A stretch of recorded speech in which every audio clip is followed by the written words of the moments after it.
এখন কথা হলো আমাদের অন্তরে হিংসা আছে কিনা এটা বুঝবেন কিভাবে? এটা বোঝার একটা ছোট্ট মিটার আছে। মিটার দেব, মিটারটা ফ্রি, কোনো পয়সা কই লাগবে না। মিটারটা সবাই বুঝে নেন।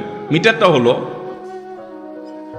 আপনার সাথে যাদের কম্পিটিশন আছে না, এই যে মিডিয়ার ভাইয়েরা ক্যামেরা কতগুলো সেট করে বসে আছে, ওনাদের মধ্যে পারস্পরিক কম্পিটিশন আছে না?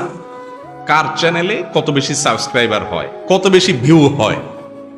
এখন মনে করেন এক ক্যামেরাওয়ালা ভাই দেখলো আরেক ক্যামেরাওয়ালা ভাইয়ের চ্যানেলে ভিউর পরিমাণ অনেক বাড়ছে। তখন যদি তার ভেতরে কষ্ট হয়, চিনচিন করে একটু জ্বলে বুকের ভিতরে, তাহলে বুঝতে হবে কি হচ্ছে, হিংসা হচ্ছে।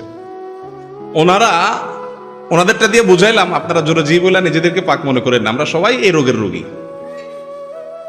একজনের ভালো দেখার পরে যার সাথে আপনার কম্পিটিশন হয়, প্রতিবেশীর সাথে হয়, ভাই বোনে হয়, এমনকি বন্ধু বান্ধবের মধ্যে হয়, আলেমদের মধ্যেও আর একটু বেশি হয়।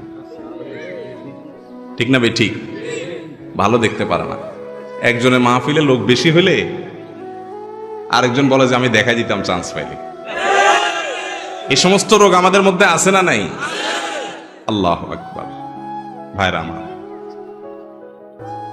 এই হিংসা এত ডেঞ্জারাস ইবাদত, এত ডেঞ্জারাস অপরাধ, গুনাহ, যে এটা দেখা যায় না।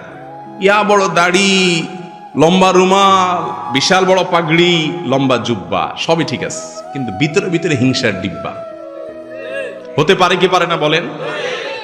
ভাইরা আমার, অন্যের ভালোর খবর শোনার পরে, কারোর ভালো দেখার পরে যদি ভেতরটা চিন করে জ্বলে ওঠে, তাহলে এই মিটার দিয়ে বুঝবেন যে আপনার অন্তরে কি আছে, হিংসা নামক রোগ আছে।